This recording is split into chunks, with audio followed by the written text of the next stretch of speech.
세계적인 물리학자였던 스티븐 호킹 박사는 지난해 3월 14일에 세상을 떠났죠.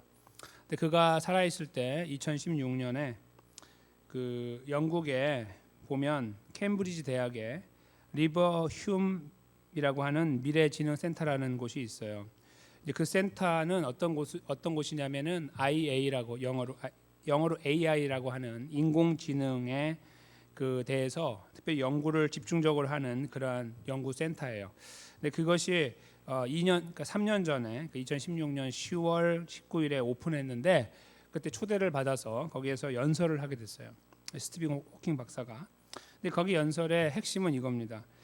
강력한 AI, 그러니까 지금 인공지능 그것의 등장은 인류에게 일어나는 최고의 일도 최악의 일도 될 수 있다 이겁니다. 이거를 다른 말로 하면 모 아니면 도다 이렇게 표현합니다. 그래서 신문 기사는 이것을 한국 신문에서는 모 아니면 도라고 말했다 이렇게 이제 표현을 했죠. 어떤 의미일까요? 최악의 일도 될 수 있고 최고의 일도 될 수 있다. AI가 발달하면 저희가 인류가 굉장히 편안하게 살 수 있다는 거. 그래서 그 혜택을 누리게 되면 얼마나 편하게 삽니까? 요즘에 등장하고 있는 여러 가지 기기들은 핸드폰을 뛰어넘어서 집안에 어떤 이렇게 기기 하나를 놓으면은 그 기기가 집안의 모든 걸 통제하는 그런 시스템도 이제 집안으로 들어오고 있죠. 그래서 밖에서 멀리 한국에 가셔도 그 스마트폰만 있으면 미국에 있는 집을 통제할 수 있는 거예요. 불도 켜고 불도 끄고 온풍기도 켜고 난방도 켜고 다 가능하죠. 이 전화기 하나로 할 수 있는 시대가 도래했습니다 이미. 근데 그런 것이 더 발달되게 되면 이제 굉장히 편안하게 살게 되죠. 점점 더. 그래서 그 문명의 이기를 최대한 누릴 수 있는 것이 맞지만 그러나 최악의 일도 될 수 있다라고 이제 경고를 한 거죠. 두 가지가 다 가능하다는 건데 왜냐하면 AI가 발달하면 이제 로봇이라는 것이 발달해서 결국 스스로 판단하게 되는 로봇들이 등장하면 정치적으로 사용되게 될 때 그것이 이 어떤 인간의 감정을 초월하기 때문에 그것과 관계없기 때문에 아주 무차별하게 인류를 학살할 수도 있다는 것을 알고 있습니다. 그래서 그런 것들도 그의 머릿속에 있었기 때문에 이 두 가지가 있다는 것을 기억하며 그 연구센터의 역할을 제대로 해달라 이걸 이제 부탁을 한 거죠. 뭐 아니면 도 이런 거죠. 뭐 아니면 도. 뭐 아니면 도가 어디서 나온 말이죠? 윷놀이에서 나왔죠. 한국은 윷놀이의 뭐 아니면 도는 정말 이 윷 하나의 차이잖아요. 세 가지는 다 엎어져 있고 이렇게 똑바로 서 있는 거죠. 그리고 하나가 왔다 갔다 하면서 하나가 뒤집어지면 도, 다시 이렇게 똑같은 모양이 되면 모잖아요. 그렇죠? 그 두 가지가 하나의 차이로 이루어지는데 그것이 얼마나 큰 역할을 합니까? 도는 그냥 하나 가는 건데 모는 5개를 가고 한 번 더 하잖아요. 그렇죠? 파워풀하죠. 모가 몇 번 나오면 아주 그냥 윷놀이 할 때 막 승승장구하잖아요. 분위기가 살고. 근데 맨날 도만 나오면 막 서로 인상 찌푸리고 막 이러잖아요. 뭐 아니면 도가 그래서 같은 그 표현 안에 들어 있지만 극과 극을 말하는 거예요. 극과 극. 그래서 이 스티븐 호킹이 말한 것처럼 최고의 일도 최악의 일도 될 수 있다라고 하는 말. 그것이 바로 이제 뭐 아니면 도라고도 표현될 수 있다고 보는 거죠. 근데 저희가 그 이 뭐 아니면 도라는 제목으로 말씀을 나누려고 하는 이유는 저희들의 삶에서 어떤 의미에서 저희는 뭐 아니면 도라는 의식을 갖고 살고 있기 때문입니다. 뭐 아니면 도라는 말은 최선을 다하지만 조금 좋게 말씀드리면 이거죠. 최선을 다하지만 결국은 뭐 아니면 도다. 끝은 모른다 이런 의미가 될 수 있어요. 그래서 열심히 하고 끝자락에 갔을 때 잘 되면 잘 되고 아니면 망한다 이런 거죠. 그러나 그거는 나한테 있는 게 아니다. 그러니까 하나님께 맡긴다 이런 의미에서 굉장히 성경적인 것처럼 보여요. 그렇죠? 뭐 아니면 도. 그리고 이제 저희는 꼭 그렇게 하지 않더라도 의식 속에 뭐 최선을 다해보고 결과가 좋으면 좋고 아니면 말고 뭐 이렇게도 이렇게 쓰는 거죠. 그래서 뭐 아니면 도가 우리 마음속에 굉장히 깊이 내재되어 있어요. 그 말을 쓰지 않더라도 저희가 이렇게 일을 하며 살다 보면 저희들의 이 머릿속에 그 마음속에 이렇게 담겨 있는 표현이라는 거예요. 뭐 아니면 도. 그런 생각들을 이렇게 한번 해보시면 어떠십니까? 저만 그런가요? 아니면 여기 계신 분도 그러신가요? 뭐 아니면 도. 인생을 운명에 맡긴다 그런 의미도 있겠지만 어떤 분들은 그러나 꼭 그런 의미가 아니라 열심히 사는 분들에게 충분히 가능한 그런 표현이 바로 뭐 아니면 도라고 생각해요. 그렇기 때문에 오늘 저희가 이 본문의 말씀을 나눌 필요가 있다고 봅니다. 오늘 본문의 말씀은 굳이 뭐 아니면 도를 확 분명하게 드러나고 있는 것은 아니지만 의미적으로 볼 때 굉장히 분명하게 뭐 아니면 도를 드러내고 있습니다. 그 안에서 하나님 백성들은 과연 있잖아요. 과연 제가 잠깐 말씀드린 것처럼 뭐 아니면 도라는 의식을 붙잡고 살면서 끝자락에 하나님께 의탁하는 것이 맞는지, 아니면 뭐 아니면 도라는 생각 자체를 거부해야 되는 것인지, 이 부분을 저희가 잠시 이제 생각해 보는 시간을 가지려고 합니다. 저희들에게 굉장히 유익한 시간이 될 거라고 생각합니다. 어떠한 편에 서 계시건 관계없이 뭐 아니면 도를 붙잡고 계시건 그렇지 않으시건 이 말씀이 저희들에게 주시는 의미가 크다고 생각을 합니다. 그런 기대를 가지고 잠시 말씀으로 들어가 보도록 하겠습니다. 오늘 본문이 시작하는 15절은 이제 그 출애굽기 1장 제일 앞부분부터 읽어 나가야 이제 이해를 하실 수 있는데, 앞에서 어떤 일이 벌어졌는지는 저희가 성경을 많이 아시는 분들이야 금방 아시겠지만 제가 설명을 간단하게 드리면, 이제 그 이스라엘 사람들이 70명 가까이 되는 사람이 이제 애굽으로 내려와서 5년의 그 기근을 이제 피하게 됐는데, 그때 그들이 와서 거한 곳이 고센이라는 곳이었고, 거기는 이제 목축업을 하기에 적당한 곳이었습니다. 기억하시죠? 그래서 거기에 정착을 하면서 살다 보니 시간이 많이 지나서 사람들이 세상을 떠나기 시작했죠. 하나님 불러가시니까. 그래서 요셉의 아버지였던 야곱이 먼저 떠나갔고, 그 다음에 그 형제들이 다 떠나가고, 마지막에 요셉도 세상을 떠났습니다. 그래서 요셉을 아는 사람들이 이제 다 그 역사의 뒤안길로 사라지고, 그러는 와중에 애굽의 왕도 바뀌게 됐습니다. 근데 애굽은 이 벽에다가 쓰는 이 벽화를 통하여 역사를 굉장히 잘 정리해 놓은 나라로 유명하죠. 그래서 역사 속에 이 등장하고 있는 요셉이나 아니면 이런 그 이스라엘에 이주했던 역사나 이런 것들을 모를 리가 만무합니다. 모를 리가 없다는 말입니다. 다 알고 있는데, 오늘 본문 앞부분에 특별히 7절에 보시면은 누가 등장했다고 하고 있냐면 8절에 요셉을 알지 못하는 새 왕이 일어나서 애굽을 다스리게 되었다라고 시간적인 변화를 쓰고 있는 것이죠. 그래서 사람들이 바뀌었고, 이스라엘도 이제 바뀌었고, 세대가 왕도 바뀌었다, 이렇게 새로운 장르가 열렸다, 이렇게 이제 쓰고 있는 것입니다. 근데 그때에, 그러니까 이 애굽 왕이 정말 요셉을 몰라서가 아니라 알고 있지만 역사 속에서, 그러나 그를 무시하고 거부하고 거절하는 그런 마음을 가지고 살았다라고 이해하는 것이 더 정확한 이해가 된다고 생각합니다. 억지로 부인하고 무시하는 그런 통치를 했을 가능성이 많이 있습니다. 그래서 그렇게 하는 가운데 이스라엘 사람들 숫자는 계속 기하급수적으로 늘고 있었습니다. 그래서 430년 동안 70명이 200만이 됐다고 생각해 보시면은 이게 어떻게 얼마나 많이 출산을 해야 가능한지 아시겠죠. 얼마나 계속 나셔야 되는 거예요. 70명이 200만이 되는 거. 그러니까 430년이라는 정해진 시간 안에서 숫자가 그렇게 기하급수적으로 늘게 됐다는 것은 특별하신 하나님의 은혜였음을 이제 알게 되는데, 그 인구가 늘어나가는 것을 바라보면서 탐탁지 않게 여겼던 자가 바로 요셉을 스스로 억지로 거부하려고 하는 애굽의 왕 바로였다는 겁니다. 그래서 그 바로가 그것을 거부할 뿐만 아니라 너무 그들이 늘어나니까 그들이 미워서 그들에게 했던 조치가, 오늘 본문 앞부분에 보면 비돔이라는 것과 그 라암셋이라고 하는 그 성을 건축하게 했는데, 이거는 성이라기보다는 창고 같은, 그러니까 아주 큰 창고 내지는 이제 곡식을 모아놓는 성이다 볼 수 있어요. 특별한 성인데 곡식을 모아놓는 곳이었어요. 이 두 곳을 이스라엘 사람들로 인하여 만들게 한 겁니다. 역사적으로 이스라엘에 가서 그 있는 역사 중에 비돔과 라암셋은 누가 만들었냐 하면 이스라엘 노예들이 만들었다라고 기록되어 있죠. 그렇게 한 거예요. 그렇게 만들도록 지시를 했습니다.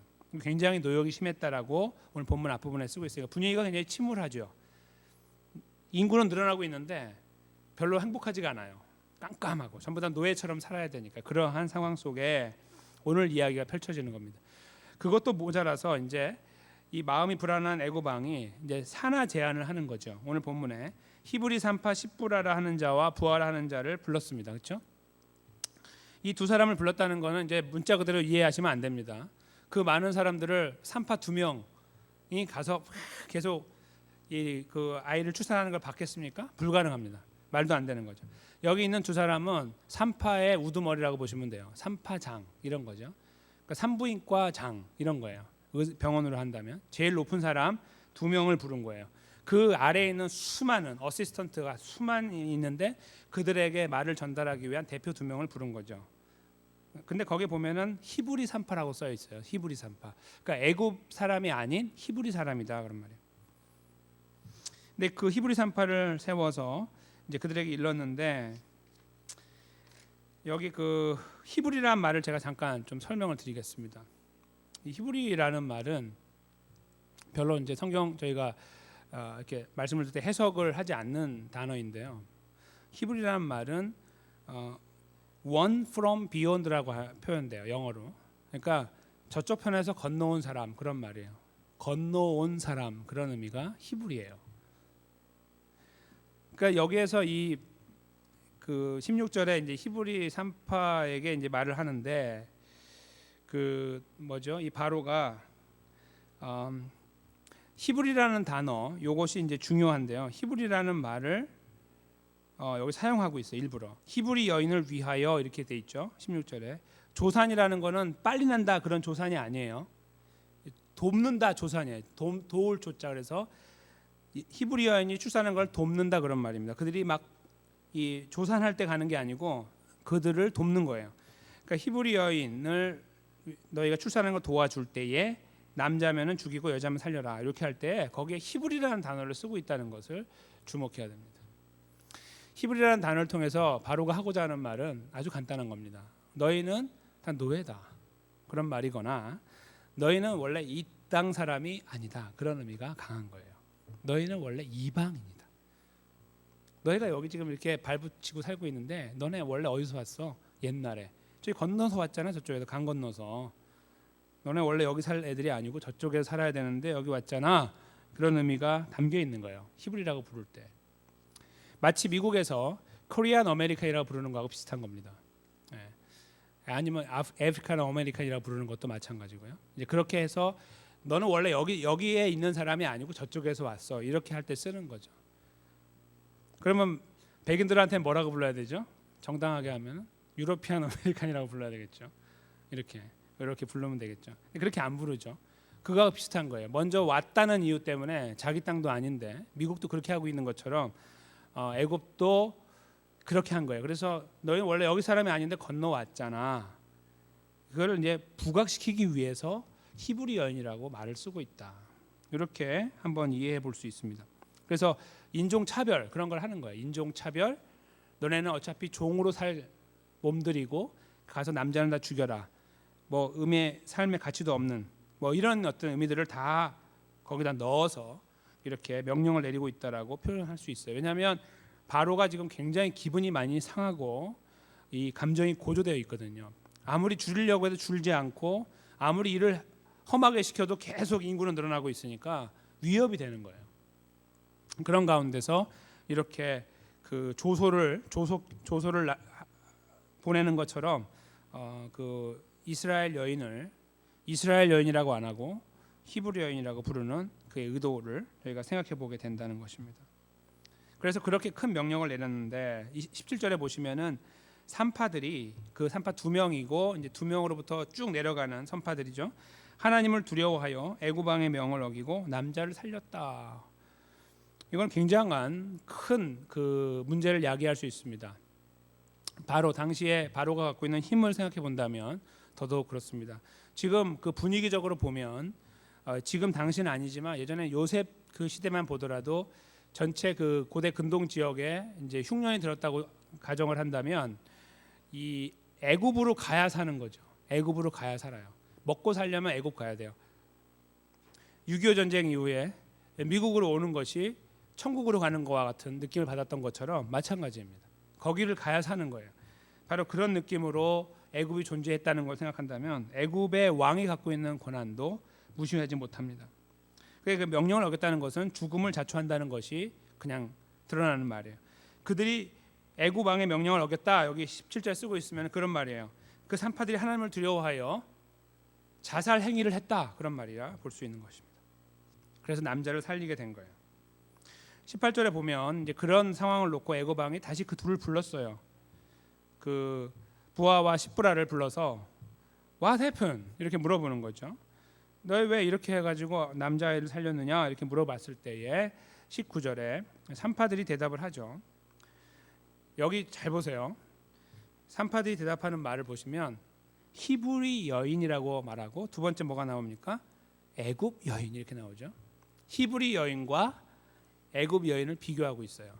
이거 누가 한 거죠? 원래 바로가 했던 거죠. 물론 앞에서는 애굽 여인이라고 안 했으니까 그 비교가 되지 약간 반쪽짜리 비교였는데 여기서 산파들이 하는 거는요. 그 왕 앞에 감히 명령을 어긴 것도 모자라서 감히 말을 받아치는 거예요. 애굽 여인과 히브리 여인을 비교하면서. 근데 어떻게 비교해요? 누가 더 낫다고 합니까? 히브리 여인. 건장하다고 오늘 저희 성경에는 번역이 되어 있지만 힘이 좋다 그런 말이죠. 힘이 좋다. 그러니까 첫째 이렇게 말해요. 히브리 여인은 애굽 여인과 다릅니다. 1번 다르다.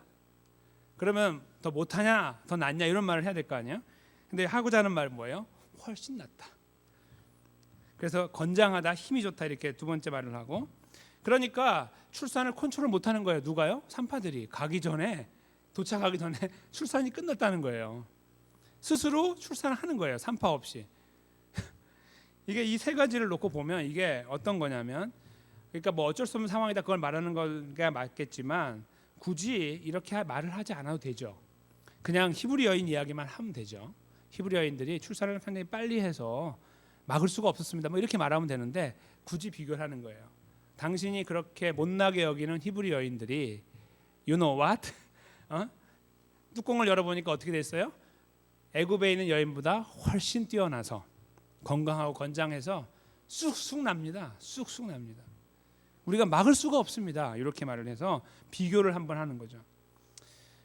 그 바로가 했던 거는 너희들 그 원래 이 땅 백성도 아닌 너희 이방인들이 와가지고 감히 여기 땅에 지금 발붙이고 살고 있는 너희 여인들의 남자는 다 죽여라 이렇게 말했잖아요. 그렇죠?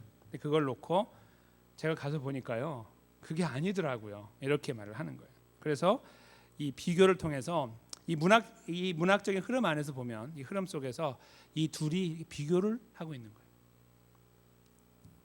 산파 왕하고 비교할 수 없는 하찮은 산파가 누구한테 지금 가서 가장 높은 하늘과 같은 존재인 바로 앞에 서서 바로가 했던 말을 받아치고 있는 거예요.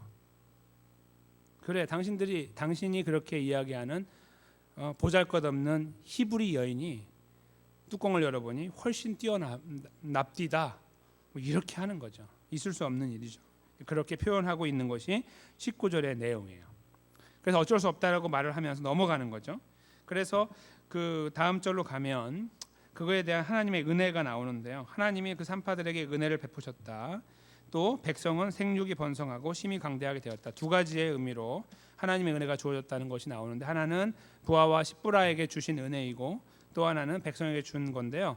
부하와 십브라에게 준 은혜는 여기서 끝난 것이 아니고 21절까지 이렇게 이어져요. 그래서 20절, 21절을 이렇게 뭉뚱그려 갖고 이해하는 게 좋아요. 그러니까 산파에게는 하나님을 경외하였기 때문에 21절에 하나님이 그들의 집을 왕성케 했다라고 쓰고 있죠. 이거는 집을 세웠다 그런 말이에요. 집을 세워 주셨다. 이제 그런 의미가 됩니다. 그래서 산파에게는 하나님께 집을 세워 주시는 은혜를 주시고 또 백성들은 계속해서 창대하도록 만들어 주셨다. 이렇게 쓰고 있는 거죠. 저희가 이 본문의 앞부분에 나와 있는 이스라엘 백성들이 계속해서 다산을 해서 민족을 이루어 나가는 과정이 있었다. 바로가 바라볼 때 배가 아팠다. 이런 상황을 설명드렸던 것의 원인이 어디 있는지가 여기 나오는 거예요. 그 앞부분에 나와 있는 그들이 막 강성하게 되는 것이 정말 그들이 쑥쑥 났기 때문이 아니고 거기에 하나님의 은혜가 깃들어 있었구나 하는 것을 알게 된다는 거예요. 또 하나 중요한 사실은요. 이스라엘 사람들이요. 70명이 만약에 가나안 땅에서 원래 살던 곳에서 이렇게 민족을 이루었다면 200만이 될 수가 없어요. 그 좋은 땅에 풍성한 그 땅에서 살아갈 때 그들이 그렇게 할 수 있는 거고 또 하나 중요한 것이 있는데요. 그것이 뭐냐면 애굽이라는 곳에 있다는 사실이에요. 애굽은 당시에 강력한 나라였습니다.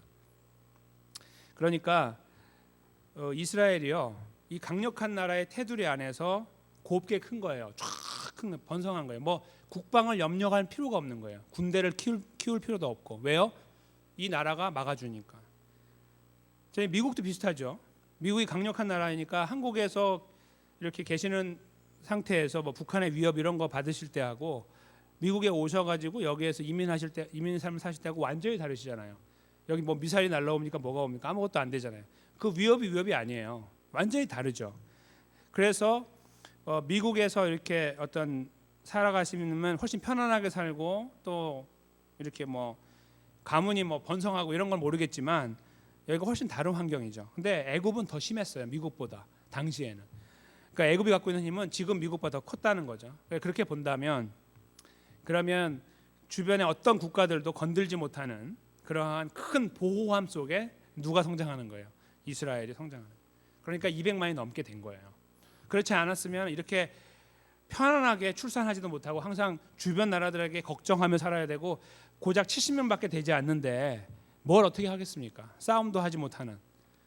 그러니까 그게 하나님의 은혜로 애굽에 넘어왔다는 자체가 놀라운 일이고 거기에서 그렇게 하나님께서 400여 년의 시간을 통해 민족을 만드시게 된 거예요. 그러니까 여기에 지금 표현하고 있는 하나님께서 그 산파의 집은 세우시고 그 다음에 백성은 생육하고 번성하여 심히 강대하게 만드셨다 하는 말씀을 저희가 그래서 하나님의 은혜로 이루어졌구나 하는 것을 여기서 알게 된다는 것입니다.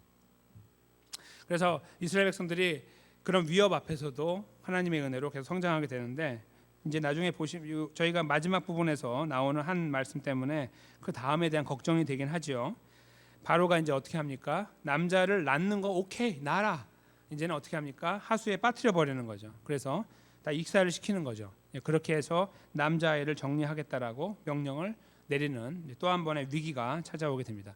그러나 일단은 저희가 이 앞부분의 내용만 가지고 잠깐 살펴본다면 오늘 저희가 집중하려고 하는 것은 바로 부하라고 하는 사람하고 시브라라고 하는 사람입니다. 이 두 산파의 대표가 되는 분들입니다. 이분들이 여기에서 이 보여주고 있는 이 그림이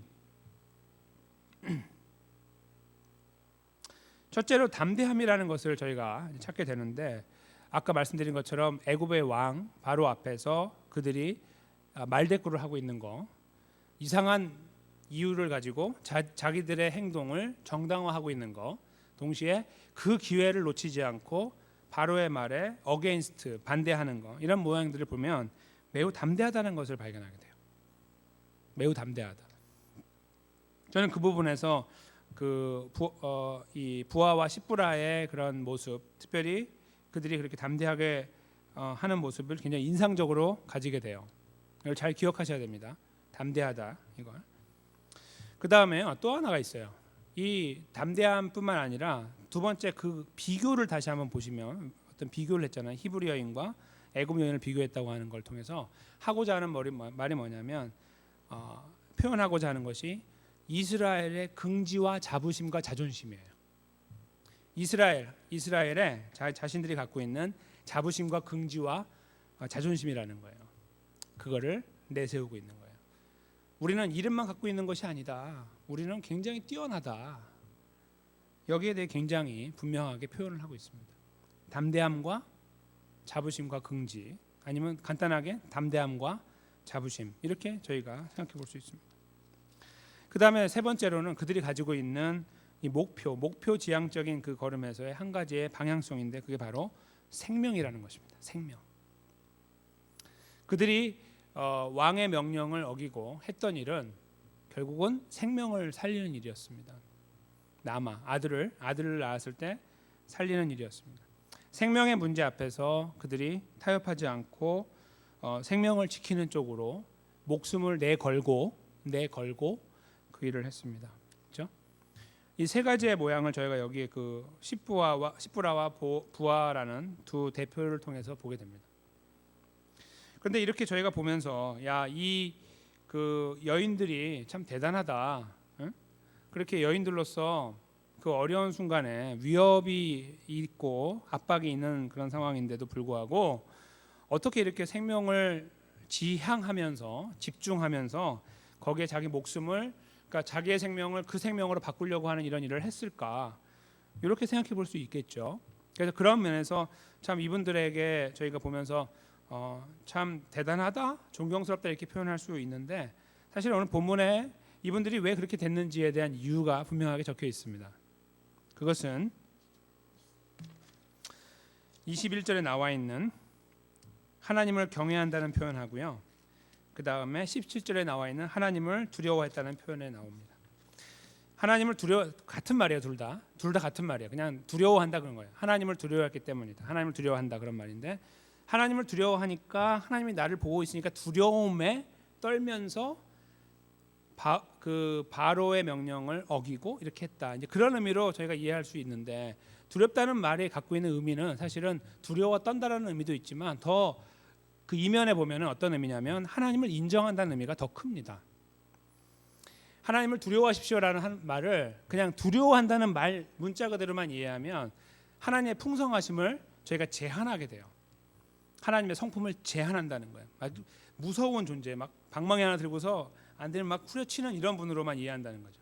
그게 아니고 하나님의 위대하심과 창조주 되심과 구원자 되심과 인도자 되시는 이런 모든 하나님의 속성을 바라보면서 하나님 그렇습니다라고 인정하는 것, 그것이 바로 두려움이라는 거예요. 하나님을 두려워한다는 것은 바로 그 단어에 충분히 포함되어 있습니다. 하나님을 두려워하십니까? 네, 그렇다고 하면 하나님을 인정하는 거예요. 무엇으로요? 나를 지켜보는 눈으로, 그렇죠? 내 삶을 평가하는 분으로 인정하는 거죠. 그러니까 그 앞에서 두려워하는 거예요. 그 인정함 앞에서 하나님이 나를 보고 계시니까 내가 더 정죄하고 정비하려고 하는 노력을 하게 되는 것입니다. 그러니까 더 큰 의미로 본다면 하나님을 인정하는 것, 그대로 인정해 드리는 것, 그것이 바로 하나님을 두려워한다는 의미의 더 크고 더 정확하고 더 풍성한 의미가 되는 것이죠. 그러니까 이들이 갖고 있던 마음이 하나님을 향하여 그렇게 정확하게 분명하게 정리가 되어 있었다는 말입니다. 그럼 저희가 이렇게 생각할 수 있겠죠. 그러니까 전체적인 그런 위협의 분위기에서 그래도 이 두 사람이 나름 잘 준비가 되어 있으니 하나님을 그렇게 인정해 드린 거 아니겠느냐 이렇게 생각할 수 있겠죠. 그러나 그런 것이라고 저는 생각하지 않습니다. 왜요? 그 다음에 나와 있는 이 하나님이 그들에게 보이는 반응을 통해 보면 드러나죠. 하나님이 그들을 향해 보이는 반응이 뭡니까? 은혜를 베풀어 주시고 풍성케 하시는 것이죠. 그것은 그들의 행위에 대한 반대급부로 즉 그 대가로 주신 것이 아니에요. 잘하니까 부어주시고 못하니까 뺏어가는 것이 아니라는 거예요. 그 논리는요 저희가 금방 빨리 버려버리셔야 됩니다. 성경을 읽으실 때 기브 앤 테이크의 논리라는 건데 그거는 세상의 종교에서 갖고 있는 논리입니다. 성경은 절대로 그것을 말하고 있지 않아요. 하나님의 은혜가 100%라고 말합니다. 인간은 아무것도 거기에 페이백을 할 수 없습니다. 그거를 이해하고 성경을 들여다보셔야 성경의 풍성함을 저희가 더 깊이 있게 알아나가게 되죠. 오늘 여기에서도 마찬가지예요. 그들이 잘났으니까 하나님이 은혜를 주었다. 그러면 그동안 걸어온 건 어떻게 그들이 잘나서 걸어왔나요? 여기까지 어떻게 애굽에 내려갔어요? 잘났으니까요? 아니요, 형편없었거든요. 거기 내려간 70명 다 형편없었어요. 근데 하나님이 은혜를 베풀어서 여기까지 인도했습니다.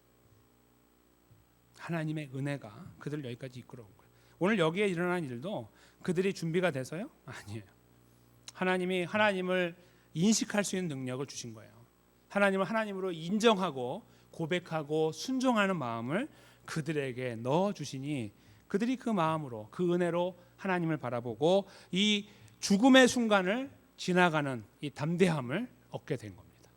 그래서 그 담대함뿐만 아니라 더 나아가서 긍지를 가지고 자기의 존재에 대하여 더 나아가서 그 긍지만 갖고 있는 것이 아니라 이 긍지를 바탕으로 생명을 보존하는 걸음을 계속 이어나가게 된 거죠. 저희는 여기에서 한 가지 이 부하와 시프라의 걸음을 이렇게 가만히 묵상하고 있으면 한 가지 떠오르는 사실이 있습니다. 혹시 떠오르는 분이 계십니까? 예수님이 떠오르지 않으시는가요? 예수 그리스도가 떠오르시죠. 예수 그리스도께서 십자가를 지실 때 하나님하고 굉장한 인터액션을, 굉장한 그 친밀한 관계를 유지하셨습니다. 그 특별히 겟세마네 동산의 기도를 통해서 거기에서 하나님이 하늘의 하나님이 자신을 보호하는 존재로 확인하신 것이 아니라 본인이 하나님의 뜻을 위하여 여기 왔음을 하나님을 인정하는 존재로 여기 지금 겟세마네 동산에서 십자가 앞에서 기도하고 계신다는 것을 드러냈습니다. 그것이 겟세마네 기도의 내용입니다. 하나님을 하나님으로 인정하고 본인은 그 수행자로 이 땅에 오신 분으로 자신을 인정한 거죠. 그것을 인정하는 표현이 뭡니까? 아버지의 원대로 되기를 원합니다라는 표현이죠. 같은 하나님인데 그러지 맙시다. 내 뜻도 좀 존중하시오. 이렇게 하지 않고 하나님과 본인의 나눈 역할을 그대로 인정하는 그 과정을 걸으신 거죠. 그렇게 하나님 인정하는 그런 모습을 지나 오늘 여기에 지금 십부라와 부하가 보여줬던 담대함을 예수님은 그대로 가지고 십자가의 길을 걸으셨습니다. 그리고 예수님은 그 자존심, 긍지를 잃어버리지 않으셨습니다.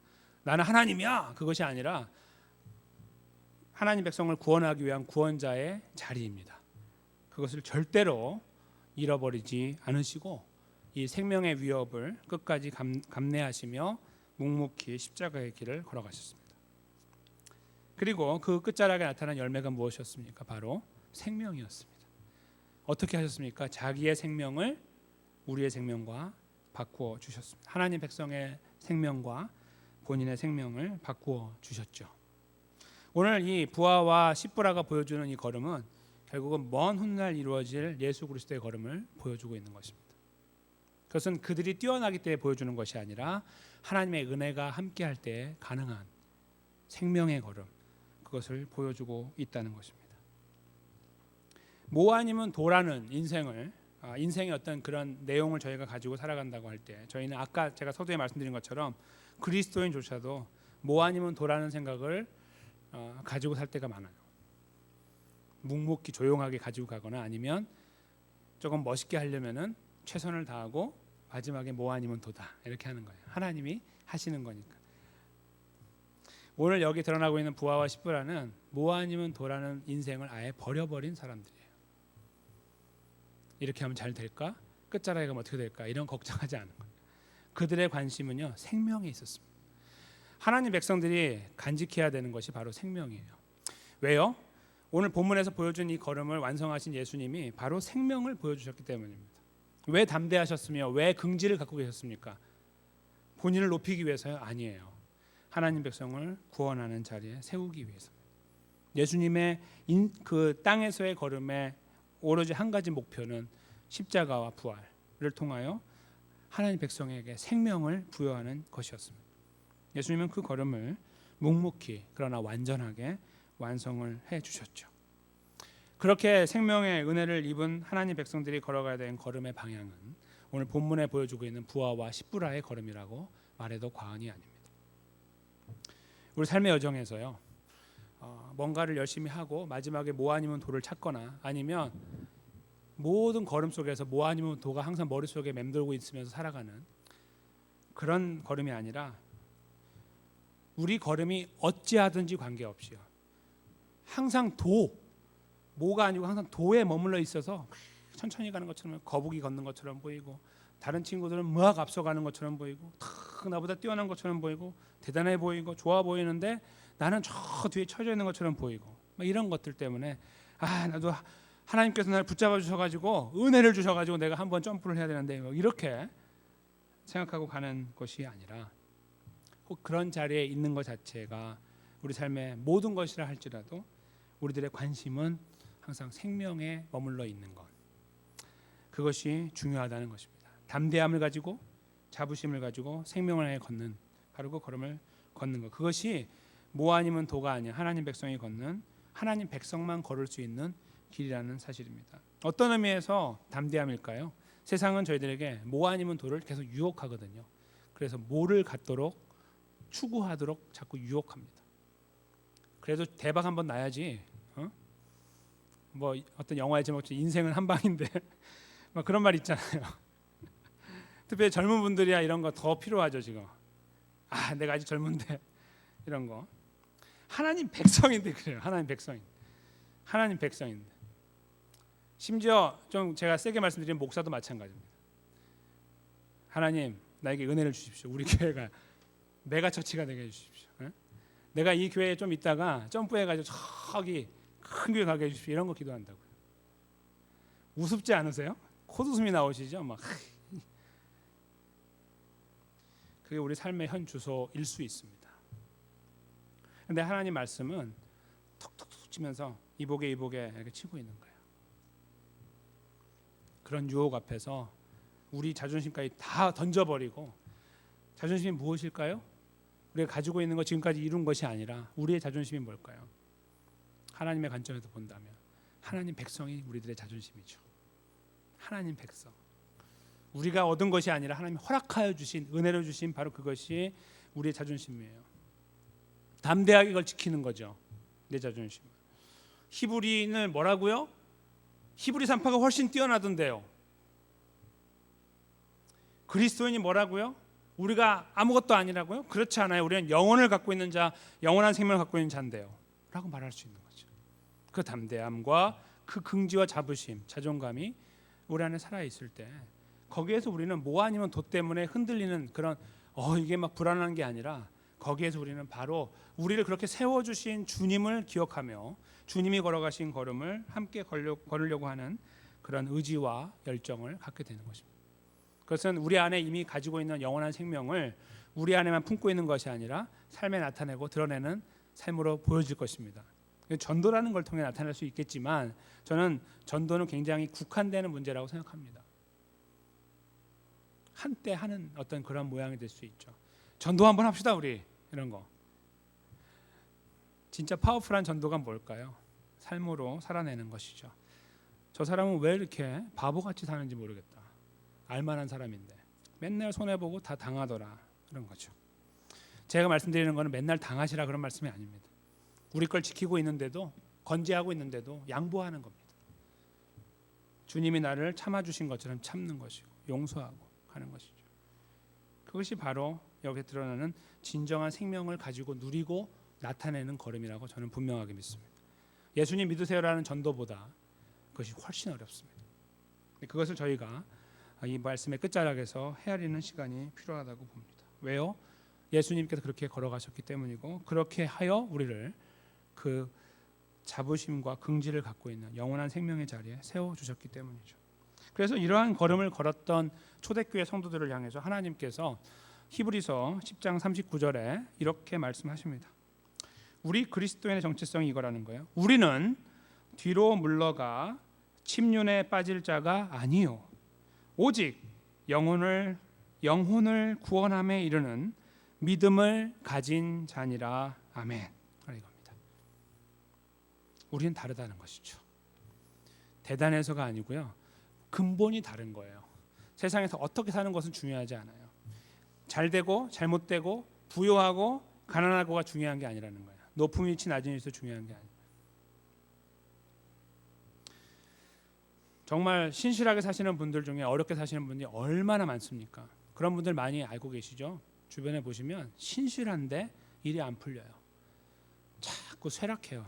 가문이 쇠락하고 건강에 이슈가 있고, 주님이 주신다는 복은 다 어디 갔는지 다 딴 데 가 있고, 이런 것들을, 그런 어떤 삶의 주인공으로 사는 분들이 참 많아요. 근데 그것 때문에요, 이 히브리서 말씀이 이거예요. 그런 것 때문에 뒤로 물러가서 저기에서 저 구석에 박혀 있어야 되는 것이 아니라는 거예요. 우리는. 왜냐하면 우리는 근본적으로 다르니까요. 우리는 영혼을 구원함에 이르는 믿음을 가졌기 때문입니다. 우리를 구원하고 하나님의 은혜로 우리가 구원받고, 더 나아가서 주변의 사람들에게 이 구원의 은혜를 보여주고 증명하는 존재로 세워졌다는 것입니다. 여러분, 이 가치가 얼마나 크고 놀랍습니까? 과연 뭐 아니면 도를 맨날 외치고 살아가는 거하고 이거가 비교나 되십니까? 비교할 수 없는, 오직 하나님 백성들만 누릴 수 있는 특별한 삶의 내용과 방향이 아니겠습니까? 저는 오늘 이 본문을 맞춰가면서 저희들의 삶을 한번, 삶에 대한 내용을 물어볼 필요가 있다고 봅니다. 저와 여기 계신 모든 분들입니다. 우리는 어떻게 살고 있는가, 이거죠. 혹시 우리 안에 뭐 아니면 도라는 생각이 잠재되어서 보여지거나 보여지지 않는 그런 모습으로 계속 존재하고 있어서 거기에 시달리고 있고 힘들어하고, 항상 뭐를 향해 가야 되는데 절대로 도면 안 되는데라는 그 의식에 붙잡혀서 거기에 하나님의 어떤 존재의 사활을 걸고, 그렇죠? 뭐가 돼야만 하나님이 살아있다라고 하는 어떤 이상한 자기만의 전혀 성경적이지 않은 논리 앞에 붙들린 바 돼가지고 거기에 가고 있는 연약함과 안타까운 모습이 우리 안에 그대로 버젓이 존재하고 있는지, 아니면 후자에 속하고 계시는지, 즉 그런 것이 아니라 허락하신 하나님의 은혜 앞에 감사하고, 그래서 세상 앞에서 담대하고, 우리가 잘나서가 아니라 하나님이 나를 구원했으니까 그 앞에 담대하고, 이 자부심을 가지고 그 앞에서 흔들리려고 할 때마다 주여 나를 붙잡아 달라고 기도하며, 그래서 결국은 하나님의 백성의 걸음을 걸으려고 하는 그런 자리에서 발버둥 치고 있는가. 이 두 가지의 큰 그 갈림길 앞에 저희가 서 있는 것이 아닌가 생각합니다. 저희는 어떠한 자리에 있건 관계없이 이 말씀의 마지막에서 생각하게 되는 바로 예수 그리스도를 붙잡아야 됩니다. 왜 그럴까요? 예수 그리스도, 우리와 함께하고 계시는 예수 그리스도는 바로 오늘 본문에서 보여주고 있는 부하와 시브라라는 사람이 보여주었던 걸음의 절정판이었기 때문입니다. 그것을 완전하게 완벽하게 보여주셨던 분이시죠. 그렇게 생명의 역사를 완성하신 그 예수 그리스도가 저와 여러분 안에 지금도 함께하고 계시기 때문입니다. 이 말씀의 끝자락에서 항상 발견하게 되는 이 두 갈림길은 저희들을 유혹하는 길이 아닙니다. 우리는 어차피 못 갑니다. 못 가요. 그렇지만 저희가 그 가야 될 길을 보면서 예수 그리스도를 붙잡을 때는 완전히 다른 그림을 그리게 됩니다. 거기서 내가 한번 뛰어야지라고 발버둥 치면은 그 10리도 못 가서 발병나는 그런 노래처럼 정말 얼마 가지 못해 바로 넘어지는 것이 저입니다. 그에 나서는 순간부터 넘어질 수도 있고요. 그러나 예수 그리스도를 더 깊이 묵상하고 나를 사랑하셨던 예수님의 그 걸음을 깊이 있게 생각하고 감사를 표현하고 순간순간 의지하려는 그런 마음으로 계속 의지하는 걸음을 걸어나갈 때 저희들의 삶에 변화가 일어납니다. 하나님이 하시는, 붙잡아 주시고 새롭게 하시는, 우리의 능력으로는 상상할 수 없는 역사들을 하나님 아버지께서 우리에게 은혜로 허락하여 주신다고 저는 분명하게 믿습니다. 바로 그런 자리에 저희가 부족하지만 연약하지만 포기하지 않고 주님을 신뢰하는 그 걸음으로 오늘 하루도 또 계속되어지는 삶의 연속선상에서 그 걸음의 자리에 저희 모두가 힘있게 세워지게 되시기를 주님의 이름으로 간절히 축원합니다.